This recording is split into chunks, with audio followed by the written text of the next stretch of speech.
Jolie, just let us know when you're ready.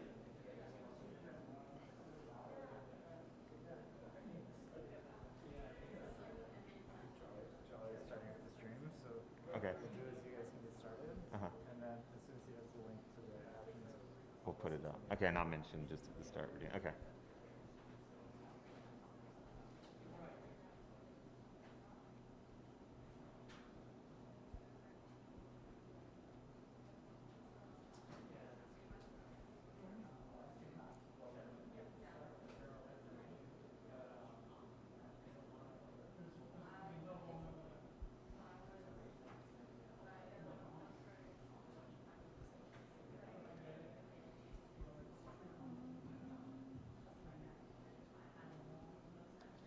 All right, we're live. Thank you, everyone, both on YouTube and here in person in New York City. I'm Thomas Logan from Equal Entry, and I'm one of the founders of the Accessibility New York City meetup group. We're really happy to be able to start having these meetups back in person as well.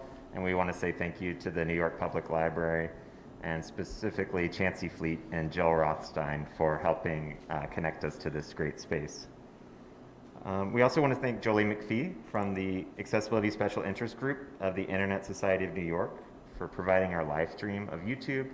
So as you all know or may not know, we always stream to YouTube so that people can participate remotely. And we've been doing that since the beginning of our meetups. You know, in New York, it can be very difficult sometimes to travel and make it to different locations. So we always, anytime you would want to participate, you can always fully participate via our live stream, and we'll ask questions from the stream. We do want to apologize today. We have had an issue with our captioner. This has not happened before with our event. So for the time being, we're going to be relying on automatic captions. We always strive to use human captioners, and we will have human captioning after the event to clean up the transcript. We'll be posting a link very shortly onto YouTube and to our meetup page of where you can go to get access to the link with the captions. And if anyone here in the room would like access to that, we will be posting it on the meetup page of the website. With that, I'm going to now say thank you to our sponsors. So Equal Entry, Accessibility Consultancy, Eventsed, which is an automated accessibility solution to identify accessibility issues, Fable, which is an accessibility platform powered by people with disabilities, and Google, an American IT company I'm sure you've heard of. So now I'm going to hand it over to Joseph Pevsner to introduce our speakers. Here you go, Joseph. Thank you so much, Thomas, and welcome back, everyone, to our second in-person hybrid LIVESTREAM event. Today we have the pleasure of hosting Chau Nguyen. Chau is an Nora Henry. Nora Henry? Yes. And Chau Nguyen and Nora Henry. I don't have a bio for Nora, so I'll let you introduce yourself after. Chau is an occupational therapist with 10 years of experience working with individuals across the lifespan. She supports and advocates for participation in occupations, meaning meaningful and necessary activities specific to a person, client, or community that include leisure, self-care, education, and vocation. She utilizes a human-centered, scientific, and strengths-based perspective to promote inclusive and accessible design practices. Chau currently works at I Hope, a school for children ages 5 to 21 with brain injury and other brain diagnoses. She provides services to support her students to engage in school life, utilizing high and low-tech assistive technologies. She promotes access to play, self-care, academics, and communication. Chau, without further ado. All right, thank you very much. Hi again, I'm Chau, and this is, okay, thank you. All right, all good? All right, I'm really excited to be here. I've been attending LIVESTREAM events since 2017 when I was participating in an event about talking about adaptive fashion. So I'm really excited to be here. Today we're going to talk about assistive technology for kids with multiple disabilities. And Nora and I came up with this because quite frequently we see a lot of technologies that are created for people with disabilities that are inaccessible to the students that we're working with. We see some really amazing adaptive game controllers like the Xbox. However, the vast majority of our students cannot access that due to their movement patterns, timing, endurance, and things like that. So you'll be seeing me use some assistive technology throughout this talk, and then I also encourage you to play around with some of the assistive technologies.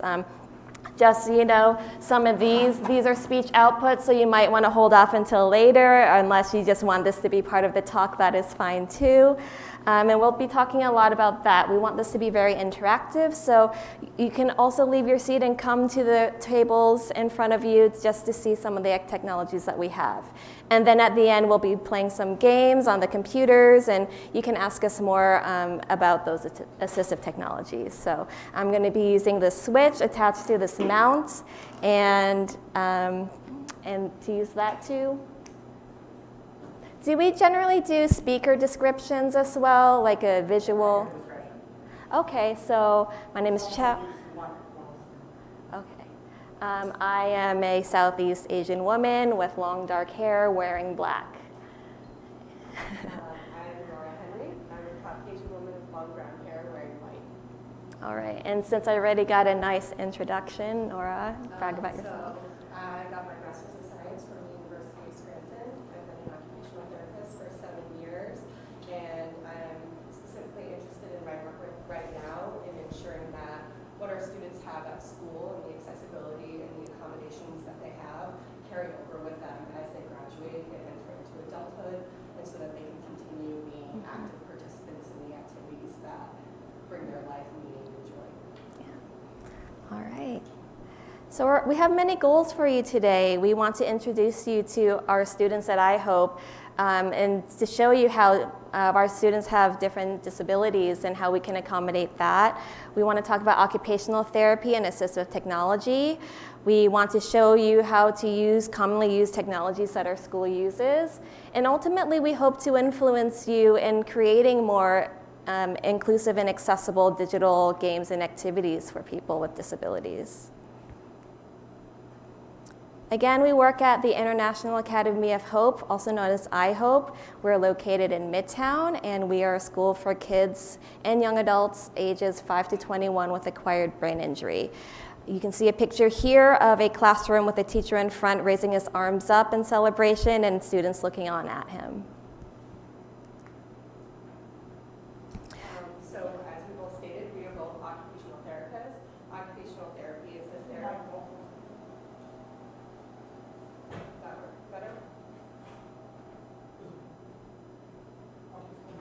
Okay, thank you.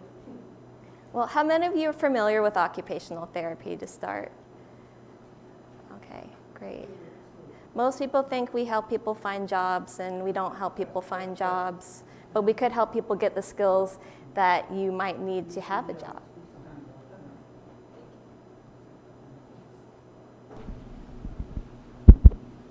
Is that good? Okay. So really we use occupations to enhance participation. We're looking at there's lots of different ways we do that. It could be rehab, so building skills that were lost as a result of injury or illness. Habilitation, so building new skills. Focus on health and wellness, and then also adapting activities. So just like all of you here, we all do lots of occupations throughout our day. For our students, when they're at school, we're helping them with their meaningful occupations, which are participation in their academic activities in the classroom, play and leisure, self-care, and vocational activities. So we work on a lot of skills as occupational therapists to help our students participate in the activities that they want to do, and this can include motor skills, so moving themselves or interacting with other objects, and this can include strengthening and endurance, fine motor skills, bilateral coordination, which is using both hands, and gross motor skills. Lots of motor-related activities and therapies that we can be doing with our students. Something a little less known is we work a lot on process skills, so more of those cognitive skills that are supporting those motor skills and other ways to participate. So this can be organizing time, which means are our students initiating a task? Can they continue through the task, and then can they stop the task? We also work on sustaining performance. Are they attending the whole time? Do we provide supports to help redirection? We also work on applying knowledge and adapting their performance, so how they can use their own skills to adjust and adapt any given activity. We can probably talk about process skills for 5 hours, but we have to move on, and it's a really amazing and fascinating part about occupational therapy that people know a little less about. We are known for working on sensory processing, so accommodating differences in vision and hearing. For some students, they could be overstimulated or understimulated in many of their senses, including touch, vision, hearing. Vestibular means movement, so a lot of our students really seek out movement, and others might be afraid or do not like movement. And also proprioceptive input, so that means understanding where your body is in space, but also accepting or deep pressure, really. A lot of our students really benefit from deep pressure and others dislike it. So we do work a lot on understanding different sensory systems to help our students through their occupations. So we do a lot of therapies to support different skills, but we have to remember that we are focusing on participation. We do not see our kids as, this kid has sensory processing difficulties. We see them as, this part of them affects their participation, and how can we make it better for them so that they can more easily do the things that they want to do.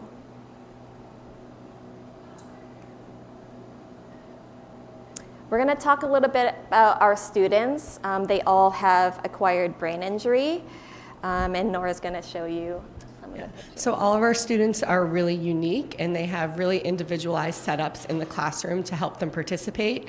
On the screen, you'll see 2 pictures. In the first picture, we have a male student who's lying down on a beanbag, and there is a camera mount with a green mechanical switch mounted above his forearm that he's using to communicate with his teacher in an academic session. In the second picture, we have a female student. She has 2 switches. They're positioned right below her thumb, and she uses those to communicate throughout her classroom activities. And then in the next picture, we have a student who's seated upright in her wheelchair, and she's using a big red switch to take pictures of herself on an Apple computer.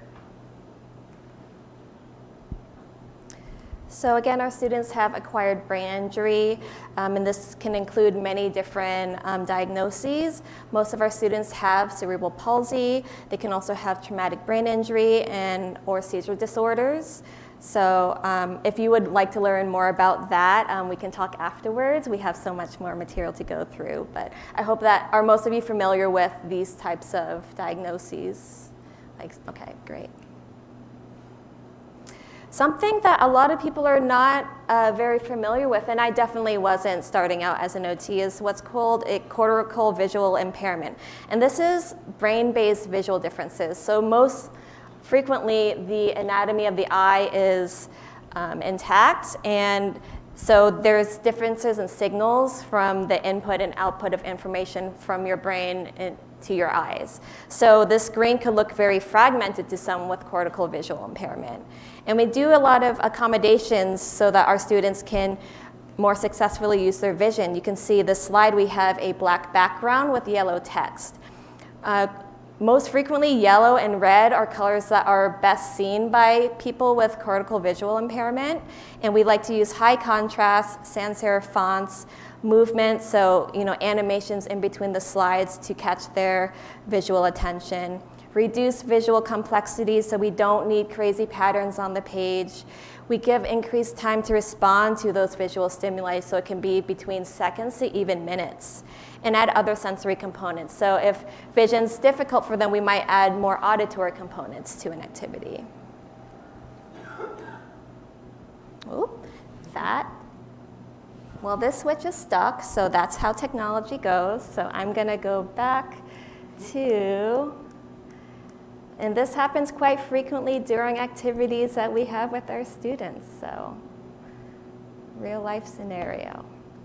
I'm going to just unplug this now, so.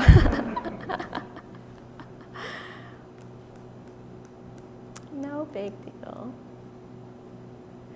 Thankfully, I know where the slide is because it's different colors than the rest, so that's pretty great.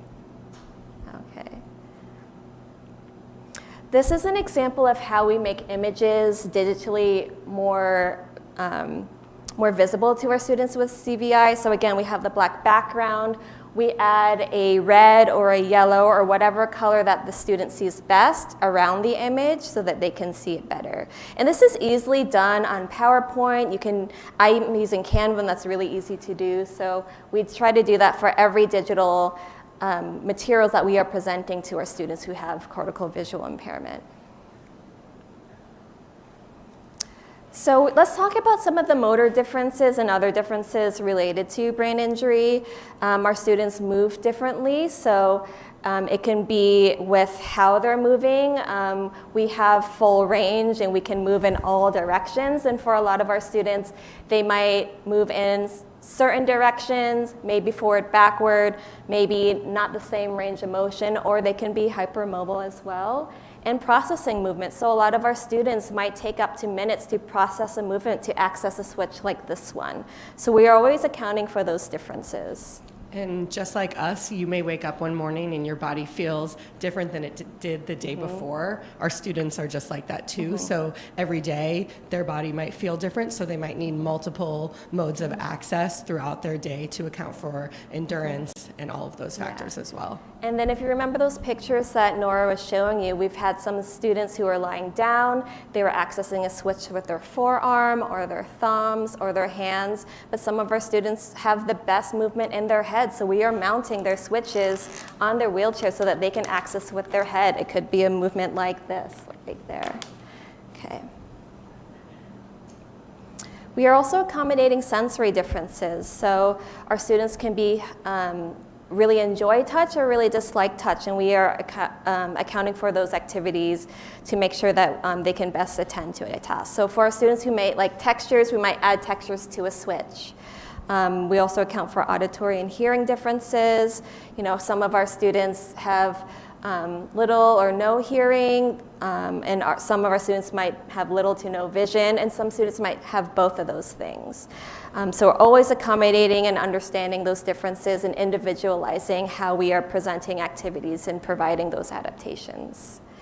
And we also have communication differences. Our students use alternative and augmentative communication. You can see a picture here of a child sitting in a wheelchair with a communication device mounted to their chair. Some of our students use devices such as this one. This is called a step-by-step, and do you want to use that? So this is a speech output device. I press. Hello. Hello. Welcome to Accessibility NYC. So you can record a bunch of messages on here, and every time you hit it, we'll have a different message. So we have a couple. We have one at that table that can only do one message, and then we have one at that table that has, I think, the same message as here, if anyone wants to try it. And then we can play with it later and record your own messages, and we can do really fun activities. We tell jokes. It's really have conversations with people and even interview people. So it's a really great tool for our kids who are not using the more high-tech communication devices. So we meet our students where we're at. We focus on their strengths and their differences. We don't see our students as, they have reduced range of motion and they are not very strong. Like, we don't see them like that. We understand that they have challenges related to their differences, and then we help them do activities by focusing on where they're at and focusing on that participation. And I think that's a huge strength of occupational therapy. We just celebrate those differences and make sure that the world is more accessible and inclusive for them.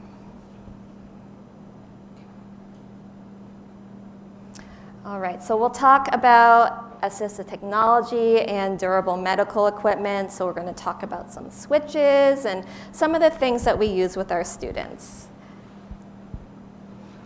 So you've seen me use this switch right here. This is a spec switch mounted onto, what do we call this mount? Gooseneck mount. So this is a flexible mount, and we have a switch velcroed, and this is a mechanical switch, meaning that you need to apply some force to this switch. So this is the most commonly used switch.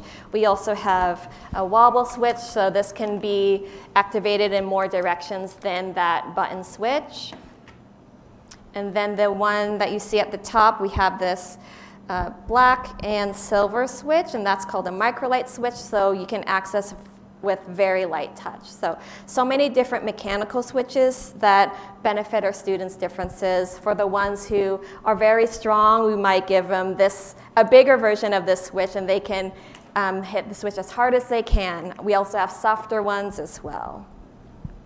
And if you look at the mount Chau's using as well, if you think of how much force somebody has, Yes. if Chau pressed really hard on that switch, that mount would move, where Yes. this one over here, if you give it a good tap, that mount you can secure and it will stay in place a lot better. So that's just another thing we're thinking about when we're looking at the individual needs of our students. Yes, and quite frequently we are mounting these to their wheelchairs. We'll talk a little bit more about mounts in a second. So we also have proximity switches. So you can see that orange and white switch. So as the name says, you do not have to touch the switch, you just have to get in close proximity.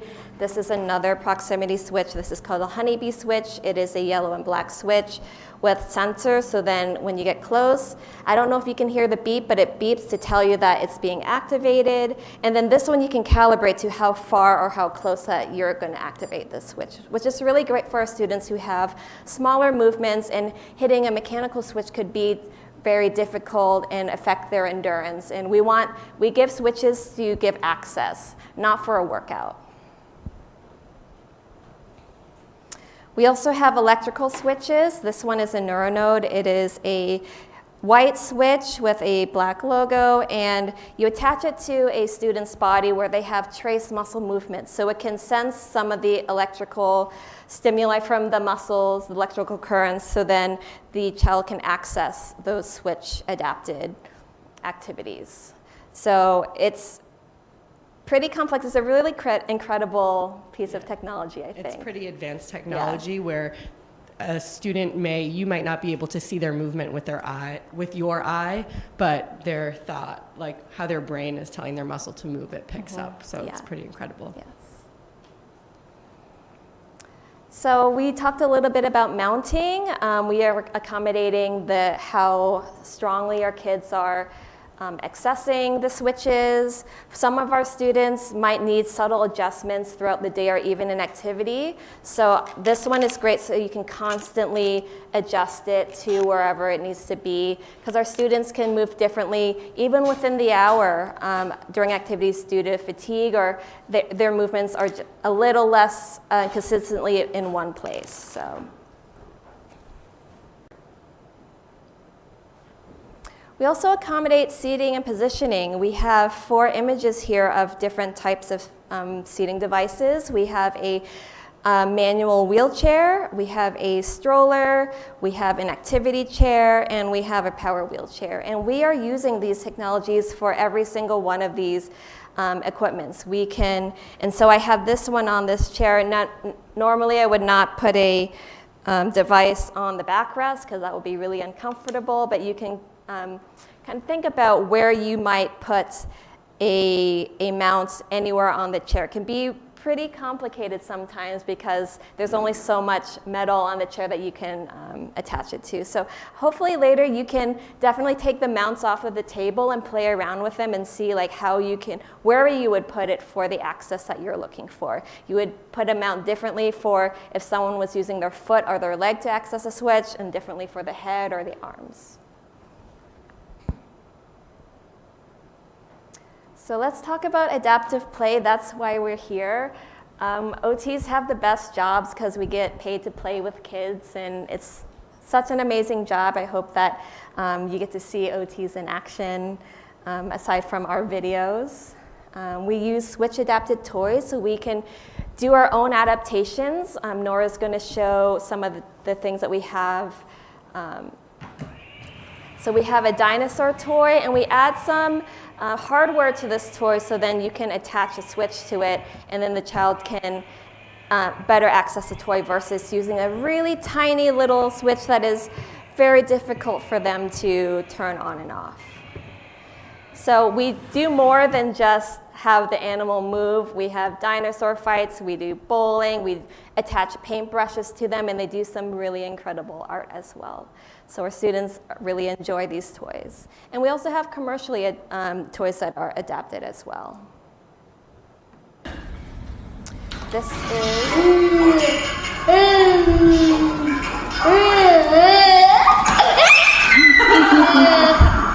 So I love this video. This is a boy who is using a head switch to turn on the toy, and he must have done this at least 20 times. He just loves scaring himself, and it was so motivating for him to do. So you can see, I believe he's using the switch on his left side, and it's likely that he has his right side switch attached to a communication device like this one so he can make comments about it. So that's one way that we can do switch adaptive play. And we love the holidays because at drugstores you have all these holiday toys that you can switch adapt, which is really great. This is, so one of my OT students made a catapult out of a remote control car that released the catapult. So you can see the student presses the button at her tray, and then I am the target. And so that was really fun. So, you know, you can get really creative with the ways that you play. A remote control car doesn't just have to go in the forward direction. You can attach it to things. And kids just really liked getting their therapists all soaking wet. It was really funny. Do it again. Hit the switch. Do you want to say more? So we have a student here using a single switch to activate a blow dryer. You know, sometimes we wet our own hair. Sometimes we bring in a staff member's dog and we give them a bath, and then the students get to dry it off with a hair dryer. And it's a really interactive, fun way to have kids help with self-care. And then we have hair dryers with a game using 2 switches. So our student is controlling both hair dryers and seeing which person wins. So yeah, you can get really creative, and our OTs are so incredibly creative at iHope, so have such a great time playing. Yeah, and when we're thinking about play and leisure, those are activities that are really supposed to be restorative. So they're supposed to be fun, exciting, and motivating to the student. Especially for our students, a lot of what they're asked of during the day is really difficult for them. So finding these moments of just like joy that are fun and motivating and also build skills is really important. In this picture, I had one student, I was having a little hard time finding stuff that was motivating for her. And so I had mentioned that we have scissors that can be plugged into a switch, and you turn them on and they can cut. So I told her that she could cut my hair, and she was overjoyed by the thought of it. So that was, we'll really just go to any length to find something that's meaningful and motivating, and yeah. And how much hair did you get chopped off? I think she cut like 10 to 12 inches off, so Yeah. go big or go home.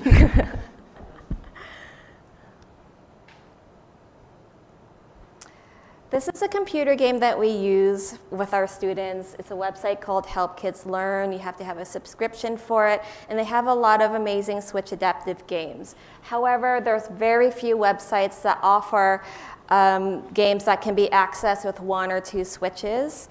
And you can play with them later. I'm going to show you some pictures of them, and we'll have them on our computers when we're done with this talk.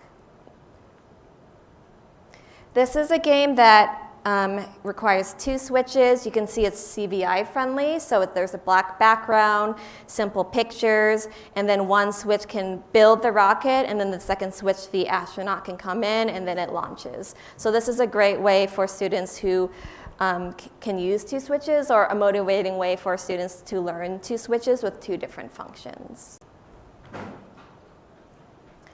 We also have games, so we have a variety of 8 games here that are all activated with a single switch. So you might see they might have movements and just some strong visuals with the hit of a switch. So it can be very simple to a little more complex. So we also call that cause and effect. So how do our students access these computer games? We do have hardware that support that. This is a switch interface. It's what I was using until something glitched, and I think it was the switch, not this. This is an amazing piece of equipment. And so what you can do, you can see in this picture here with you can plug in up to 5 switches. You can see where the arrows are pointing. And then we have a color-coded rows, so to pick out which switch function you want. So you can move your mouse, you can press space, enter, left click, right click, double click, arrows for whatever computer activity that you want them to do. So you can make basically anything switch adapted. Oh, why did I do that? Okay, well that's the switch then. So I'm gonna go back. And so I've done some really great online shopping with my kids. They're really motivated when you say they can use your credit card on Amazon. So then I will just hover over, click credit card, and they will use their switch, and then they get to purchase that, and then the item arrives, and then they can open it and see what we bought together. So only get the cheap stuff though, but it's really fun to do that online shopping, especially with our older kids. So the school we work at, there's students aged 5 to 21. So as they get older and their interests changing, we're keeping up with the tech to help them continue to engage in meaningful activities across the lifespan. So there's lots of different vocational activities that our students can participate in with a couple of different tools and adaptations. So the first thing we have is a picture of a power link. It's a white circle and it has 2 outlets. So basically with this tool, anything you would plug into the wall to turn on can be plugged in to switch adapt. So you think of things like a blow dryer you saw earlier. If we're doing cooking activities in the school's kitchen, we can use a blender to turn on and off to make smoothies, any sort of thing we're making. A coffee grinder, sometimes we'll have the students grind coffee and then they'll have like a coffee sale in the school and sell to staff. Hand mixers. We also have a tool called a pour cup. So as you press the switch, it will pour out ingredients. So we'll use that in cooking activities to measure ingredients, pour ingredients. We also then can use that tool during art projects to pour paint, in games to like pour out a dice, to roll the dice. So we can get really creative with those tools.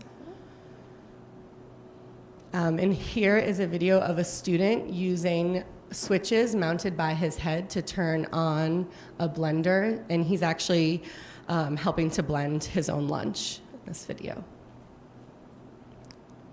And I think for a lot of our students, they really enjoy being a part of the activities, and it can be really empowering and motivating to have control over a lot of these activities. Some other vocational activities we do with our students are housework or office work. So with the power link that I mentioned, we could plug a vacuum into it. They can help mom and dad at home turning the vacuum on, turning the vacuum off. In our school, students will help admin. We'll plug the paper shredder in and they can turn it on to shred paper. The pour cup they can use to water plants. We've had students who've had class pets like a fish, and they can change the water. They can use the pour cup to feed the fish. We have therapy dogs who come in and they can give the dog a treat using these tools. So really just with one piece of assistive technology, we can do a lot of different activities. Up on the screen, you'll see a picture of what's called a Tapio interface. It's a small white USB, and then with an adapter from Apple, it can be plugged into an iPad to make iPad activities accessible, similar to what you saw with the Switch interface. So something we use a lot at iHope is something called a recipe. It's an accessibility feature that's built into Apple products. Basically, anything you would do with your finger, tap the middle of the screen, swipe right, swipe left, scroll up, scroll down, a custom gesture you can program in so that when the student hits their switch, it will do that gesture for them. This feature has really opened doors for a lot of our students, because there's so many things students are motivated for on the iPad that they can then do completely independent, whether they're at school, at home. We do a lot with recipes at our school. Here's just a few of them so they can take pictures. So press the little button on the iPhone to take the picture. With that, we can make it a 2-switch activity, so one switch can take the picture, one switch can change the orientation of the camera, so they can decide if they want to take a selfie or take a picture of something that they see. They can scroll on Instagram, so you can make that recipe scroll up, scroll down. A lot of times they'll take pictures for classroom activities and then they can scroll through them and they can scroll right and tell us, I like that one, or delete that one, or we can create the recipe to scroll right and then scroll back left. We use this a lot for access to books. So a lot of books that you'll find on the internet, you tap a specific place to turn the page, or it's a tap in the middle of the screen, or a scroll left to right. We'll also do a lot on Spotify, Pandora. They can make their own music playlists and then control them, so we can set it up for them to play, pause, scroll through a playlist. Same thing for controlling podcasts, and then also online shopping. Often we'll have them scroll on Amazon. When they see something they like, we use a voice output that tells us to stop, or I want to buy that. So really the opportunities for them to participate on the activities are endless with this feature. Which it brings us to, unfortunately, there are a lot of barriers to accessibility. I know we've mentioned a few. One that kind of Chau mentioned at the beginning, some accessible things that are available, like the Xbox controller, other adaptive controllers, are not accessible to our students and their needs. Also, if you think of websites that already exist for children to play games, a lot of those websites are really visually complex. And if you think of companies who are making websites for children, that's what attracts children: bright colors, lots of fun pictures. That's not really suitable for our students. Also on these websites, you'll see there's a lot of ads and pop-ups that can get in the way of accessibility. Some of these games are also really complex. They're based in timing and repetitions, which for our students and their motor demands are very difficult. Then we're also thinking about what interfaces we use on the computer. So up here you see 2 images side by side. In the classroom, a lot of times when our students have projects, we'll have them look through images on the internet and pick the ones they want to use on their poster board, or if they're designing a blog or making a scrapbook, we want them to be a part of that process. And when we're setting up that activity for them, we want to make sure we have the best interface. So on one side, you'll see the interface that Google has when you Google images. And so initially, when you Google the image, you'll see a row of multiple items. And then as you click on one, it will, on Google, it gets slightly bigger on the side. So up here we have a picture of dogs. But as you can see, there are 1, 2, 3, 4, 5, 6, 6.5 pictures of dogs on the screen, especially with students who have CVI, as Chau talked about. This image is really visually distracting. You almost don't even know what image you're looking at. On the other side, you'll see what Yahoo Images interface looks like. And on this side, you see one picture of a cat. It's blown up. It's taking up almost half the screen, and they've blacked out the rest of the background. So when we're working with our students, we would tend to pick the Yahoo interface. It's easier for them to look at. There may be settings on Google where you can change how that looks. That's not something we've figured out. It wasn't actually always like that. That's something that's changed in a few years, but it's something we're thinking about as we train families, as we work with ourselves, really just what is easier and more accessible to our students. This next thing, almost an obvious one, money. So we have a picture of a board game up here. It's called Pie in the Face. It's a bright yellow box. On Amazon, you can buy the Pie in the Face board game for $17.99. Enabling Devices actually has a commercially sold Switch adapted version, which is awesome. The cost of that is $154.95, which is way more than double the price of it. With the Enabling Devices board game, it also doesn't come with a switch to use the board game, so that would be another cost for the family. It also doesn't come with a mount to mount that switch, and those things add up. And kind of as you see today too, tech can be tricky. So if it breaks, which it may, or you need troubleshooting, it can cost a lot of money to have accessible activities. And then just general limited opportunities. At our school, we almost have this hub of accessibility for our students that is amazing. We have a lot of access to tech. We have a lot of knowledge between the people who have trained us, our peers, but that's not always true for when they graduate. There's a lot of red tape. The funding, so one of the funding sources in New York City kind of adds complexity to that. They'll pay for adults with disabilities to participate in activities in the community, but the activities have to be activities that anyone can go to because they're looking for inclusion. On the other side of that, you have students who are like ours. When they go to those programs or they go to cooking classes that you or I would go to, they don't have any of this tech available to them. So that kind of leaves them with not much to do when you lose the school setting. Same with the websites that Chau was showing you, Help Kids Learn, which she mentioned. That's a website that our school purchases that our students can then use. When they leave us, they lose access to that. Right now, there's also not a lot of access to caregivers for people to support them as they go to these activities. So there's a lot to think about in maintaining kind of what is created in the school setting and carrying that over through the course of a lifespan. Yeah. So if you want to learn more about what we do at iHope, you can follow us on Instagram, iHopeNYC. And you can also contact me and Nora. My email is chau@hellochau.nyc, and Nora's is nora.henry@yai.org. Please reach out to us. We love talking about accessibility for our students, and we want to advocate for the best for our students. But now I would love to have you all come up here and try some of the technologies. We would love for you to record your own messages and how you might think of an activity and how someone might have different messages on there for that. We have our games. We're going to have some computer games up here. Play around with the mounts, see how, it's not always easy trying to figure out where to mount these.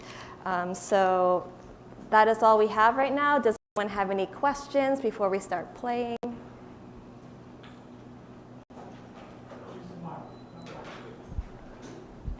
We'll start with a question from.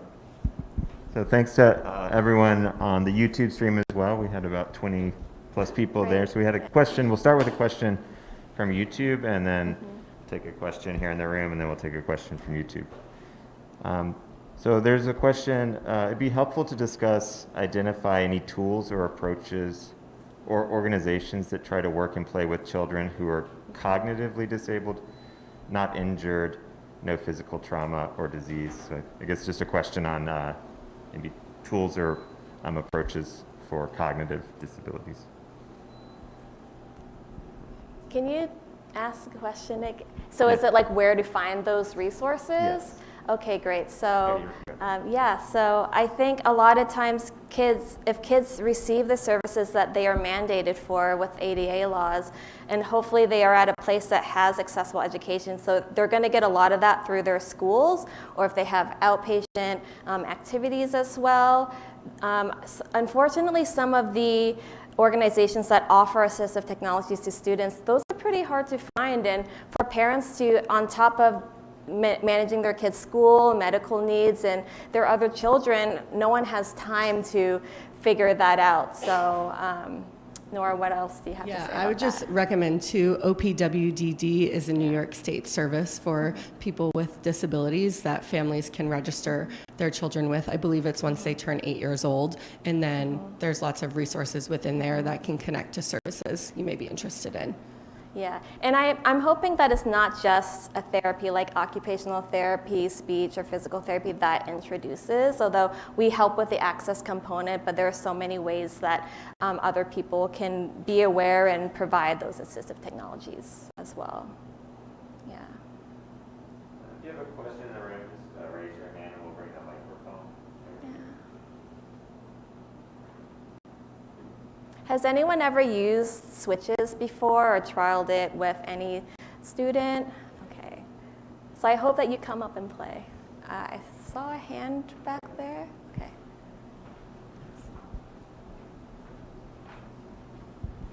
And using the neural switch, Okay. can you give some examples? Are you going to say that? Yes, so we actually had gotten a trial of that switch to use at our school. So we used it a lot with students who had really limited mobility. So one student I used it with, a lot of the movement she gets is in her head. So she can do kind of like an eyebrow raise or a slight turn of the head. So we tried it in a lot of different places. The first place we tried was it comes with like something that you can stick onto skin. We would stick it right there. So when she moved her eyebrows up, you could see on the screen kind of like the movement of the muscle. And when it hit a certain threshold, that would activate the switch. And then we tried on other parts of the body as well, like something as small as a shoulder raise. That wouldn't be enough to hit a proximity switch, but then could be picked up by that neuronode switch. I don't know if you have any other examples. I don't. That was a really great description of that. So I really like the examples you all showed for doing the highlighting of the images, and you mentioned like yellow and red for the borders. Is there like a technique or tool you use to add those to the images that you'd recommend? We use a lot of readily available, a lot of people have Microsoft PowerPoint, and creating those black backgrounds and then removing backgrounds of images, then adding the glow feature on them. After you do it a couple times, it's really easy and it provides that adaptation. You can also do it on Canva. A lot of people are using Canva nowadays. I never use Photoshop, but I'm quite certain you can do it on Photoshop. But there are easy ways to add those accessibility features. Yeah. Okay, we had one more question from online. This was around the recipes. Are the recipes available? Sorry. Are the recipes shareable among occupational therapists, or is there like a community of recipes that exist? So I can speak to that. Inside Apple products, there are a few recipes that are pre-programmed. I believe it's tap the middle of the screen and swipe left to right. Where to use those, you would just have to plug in a switch or use a Bluetooth switch to set that up. And then from there, you are just creating your own recipes. So it's individual to each device. You would have to program it in there. It sounds complex at first, but it actually, once you get doing it, it becomes pretty intuitive. Okay, did you, Okay, so hi everyone, I'm Cameron, I'm one of the co-organizers. Are there any other questions? Because I'd like to get you all up here playing with the switches, but before that, I want to say thank you to our live stream attendees. Thank you, live stream. And I wanted to say thank you again to Equal Entry, to Events, Fable, and Google for sponsoring the event, and to the New York Public Library. Chancey Fleet and Jill Rosting have graciously hosted us in their space today. So thank you very much. Go on Meetup and join our group, and come again next month. And for now, enjoy the switches. Thank you. Thank you.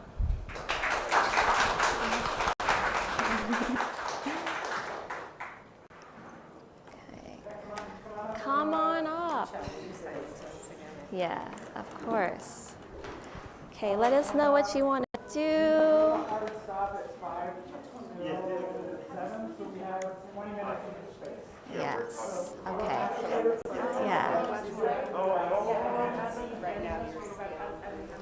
Hi.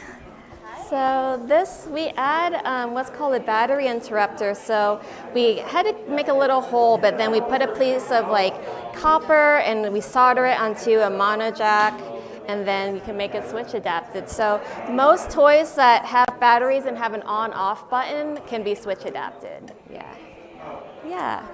And you can also imagine some of our kids have a hard time sustaining, so we do have equipment as well that we can time it so then you can have one switch hit equals X amount of seconds or minutes, which is really great because for some kids, just doing that, might take away all their energy they have for the day. So, yeah. I hope that some of you can try out the hair dryer. Think about activities that, you might do with the hair dryer. It doesn't have to be drying your hair. You saw those cool squig games. And then this will have, if you have a hard time seeing this, I can help you, but it has directives on producing recording. And this one you can record many messages. Oh, yeah. Yeah, so you can do, hi, my name is Chau. Welcome to Access NYC. Bye. So. Hi, my name is Chau. Yeah. Welcome to Access NYC.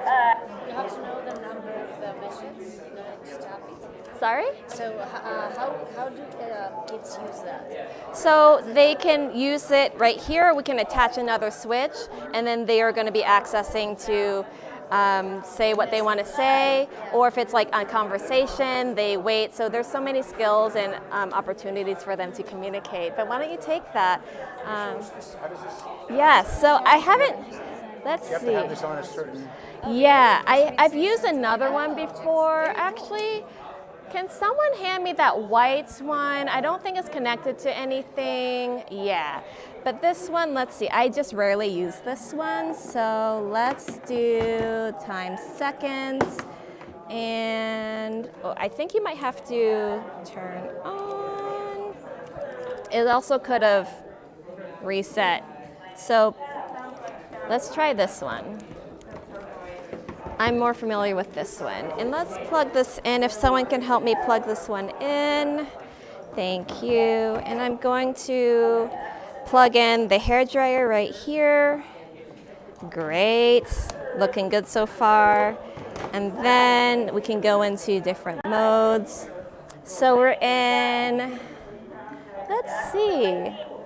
So we have direct select right now. Don't know what's going on. It could be that this has, how hair dryers do its thing, and I can. Where's the switch connected? Oh, you know what? The switch is not connected, so that's why. Yes. So many components. I do this all the time, where there's so many things to plug in and account for. All right. Okay. Thank you. So. This is direct, so you can press it again. It's still on the screen, but stand here so you can be seen on the camera. Okay, great. Okay. Thank you. Yes. And then you can play around with the settings, so maybe you want them to activate for a few seconds at a time. And there are a lot of features to get used to, so yeah. What about this one? Is down button? Okay. Yes. So we put in some hardware and did a little bit of soldering to switch adapt this one. And then we have a microlight switch here too. So this little device here can be plugged to other toys as Oh well? yeah. Okay. Any toy that has this mono jack situation right here. So we do have to adapt a lot of toys because most toys don't come with that.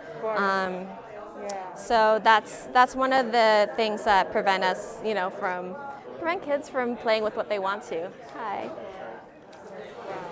This is pretty cool. Thank you for it. Oh, thanks. Showing the Yeah. variety of different elements that can Right, be used. because I think especially with single switch users, I think the time is you need a lot of time to interact, and I think even PR-wise, people, you do need a lot of time to be thinking about those things and being patient and learning that patience. As a 10-year occupational therapy is nothing to me, but for most people will be like, okay, when is it happening?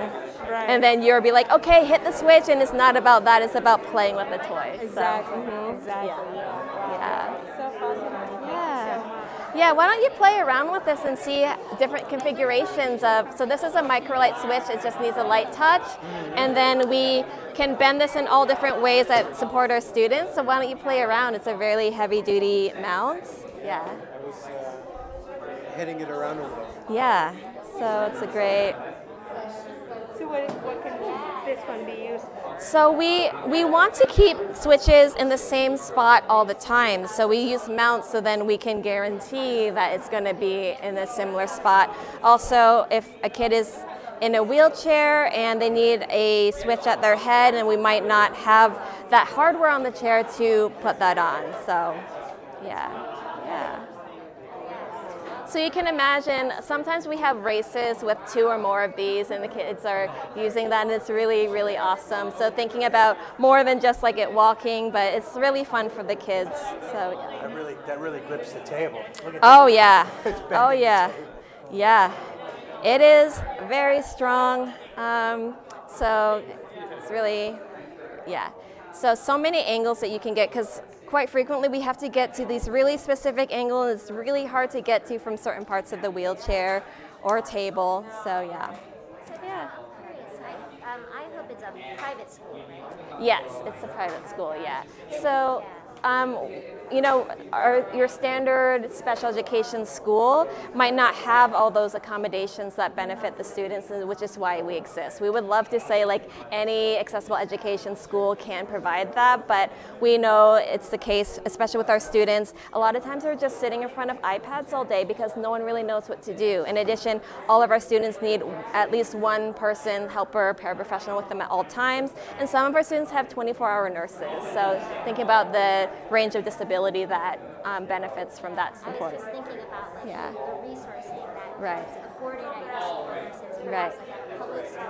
You're not going to get this. We rely heavily on grants. We do have a fundraiser called Art Speaks where kids make their own adaptive art using a lot of assistive technologies, and we raise a lot of money that way. Some kids have other funding sources to get these things, but ultimately, like insurance is not paying for this, you know. You're lucky if your school has 2 switches, and then what are you going to use with the switch? So it's a huge barrier to that, and we wish that it can be offered to everyone. Also, these switches are very expensive. They're very durable, but they can start at $60 and up, like more than that. Yeah, they can be hundreds of dollars. So you can 3D print switches. They don't last long, but you can 3D print switches. Yeah. You got to do a little bit of soldering, but you can do the hardware. We have a few, but they don't last very long. But when our kids are like that on it, it's not going to last very long. So yeah. Battery operated, right? So that's not battery operated. So we rely on the battery in this. There. Yeah. Okay, I see. Yeah. And then you can also make your own switches. You can use it like alligator clips and tin foil and make your own switch. It's just not very durable. Yeah. See, so it connects into. Oh. Yeah, so we have a piece, these wires soldered onto this copper material that's in front of the battery that makes contact with, you know, all those things. Yeah, and then these like break all the time, so we're constantly fussing around with them. But it's worth it for the kids especially, so yeah. Is this just like an off-the-shelf toy? Yeah, this is an off-the-shelf toy. Yeah, it looks like you burned a hole in it to get Yeah. through, like a little soldering iron to get Yeah, through. so toys that have an on-off button and have batteries, generally you can switch adapt. So yeah, yeah, yeah, yeah, yeah. Thank you. I'm curious, Yeah. like other than like touching reaction, what other like things that you guys also helping them like to practice, like motor skills or anything? Skills, Yeah. like other than playing with switches. We do a lot of activities of daily living, helping them dress themselves, helping them do toileting, wash their hands. We help them access their materials. We do a lot of positioning, so a lot of kids have very specific positioning of their bodies that can help them throughout the day. So what they might need for academics might be different for play, and also accommodating their health. So most of our students are wheelchair users, and sitting in a chair all day is really hard. So we do have time outside of their chairs to do recess, and they might do activities lying down.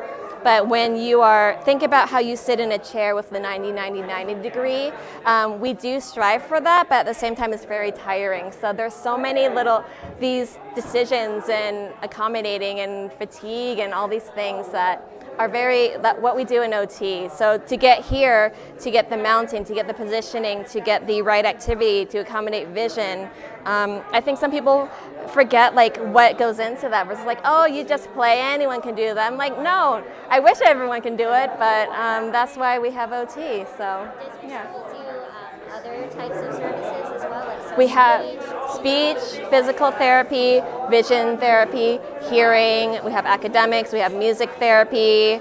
We have an artist with cerebral palsy leading an art group with her communication device. And then we get to do some amazing out-of-school trips. Pre-COVID, we would go to the Met, have New York City Ballet come to us and do adaptive dance. We are developing a swimming program right now. So we do so many amazing things for our kids that they might not have the means to access otherwise. So it's a really special place, but you're not going to see the funding and like all this equipment everywhere. So yeah. When you're developing, or I guess for the placement of the students, are you able to have students that you can build maybe like activities around? Or Yeah. Like mutually exclusive needs so that your activities as adaptive adaptive to everybody, or how does that So because our kids vary so much, so we do have materials that are generally accessed by all of our kids, but then we have some smaller adaptations that we can do, like we can use a slant board, some of our kids use black background, but like a lot of it is positioning related, so we individualize everyone, but every student has a one-to-one paraprofessional with them. They all have hours of therapy that's not just work, it's like engagement, access, things like that. So they have a team that can support that, and hopefully it's carried over at home. So I hope that answered the question. Thanks. And we have computer games. They're a little fussy, but we can try if you want. Let's get access to these newest technologies. Do you have like vendors that come to you? We have vendors. Yeah, we get a lot of free stuff because, you know, people are like, oh, you're a school, and then we rely on grants and like fundraising for a lot of it. So it's tough. You know, you see a not perfect situation, but more ideal than 99% of what you see out there, and that, you know, that's not always how we want to do things. So let's try this bumper cars game. And hi, I'm gonna take this and set up some switches. Yeah. It just like from my perspective, there's it's like hard. Over that. Yeah. So it's just let's. Complicated function. I'm just curious. Yeah. So we have different colors, so you access each row, and then you. So it takes a second to like understand that, and so I'm going to use space right here, and I'm going to, because it's right here, space green, and then Are they all the same function but different thing? They're all different functions. So this is space, enter, left click, right click. We have our arrows. Like I saw the mouse. Like, Yeah, like what yeah. This is also I don't know what this is. It might be for communication devices, but I never use it, so I wish I could tell you that one. So right now, where's this switch? Oh wait, I don't want to connect that. I need a switch. Great, hopefully this will work. So you can play a game with two people. I don't have two switches right now, but if I don't want to take away switch from anyone, so this is going to be a one-sided game. So here, let's put it right here. And so the kids will be playing, and like who's going to win, and you got to really use your switch. So ideally we'll have, so it's just this one, and I would have to, yeah, so it's bumper cars, and then I would have another switch here, so then the other car can move, and then we can keep track of like who's going to get the highest score. So that's one way that we can play, like make it interactive. It's not just one student playing one game for themselves. So. like assisting interaction, just like moving forward and the back, moving forward and the back, just like repeating. Yeah, with the, so this one you want to hit the other car. So that's, yeah, so for other ones we have, we have basketball, we have sequential games as well. So this one, so we use it a lot for our younger kids, but our older kids like it too. So this has like, it's counting, but it's with song, and it's simple, and it plays. So it goes up to 5. So there's many varieties of that. So very simple, but something that our kids really enjoy. But as you can see, like some of our young adults like it, but not, you know, like what else can we make that you can use a single switch for that. So yeah, play around. We can also read digital books using this, using some websites. So we have Tar Heel Reader, and we didn't get to show you this, but this is like very switch adaptable. It is the least sexy web page I've ever seen in my life, you know, but, and you can make your own books. So you can space and enter to turn the pages back and forth, and then we can read together. So it's a really interactive experience. So things like that for access to books. And then our kids can rate the book, and they love being really savage about it. So then we ask, and yeah, so it's there's so many things that we can do, but we need more. And that's why I'm here today. So yeah. You're welcome. You're welcome. Yeah, thanks. I'm so glad with the turnout and people learning a little bit. Yes, yeah. Glad I made it. Yes. Oh, I saw you last time. Yes, your name again is? Jay. Jay. Okay. Thanks for coming, Jay. I'm really, yeah. Oh yeah, find my wireless mic. I have. I've got to head out, but Okay, yes. Okay, Bye. Thank you.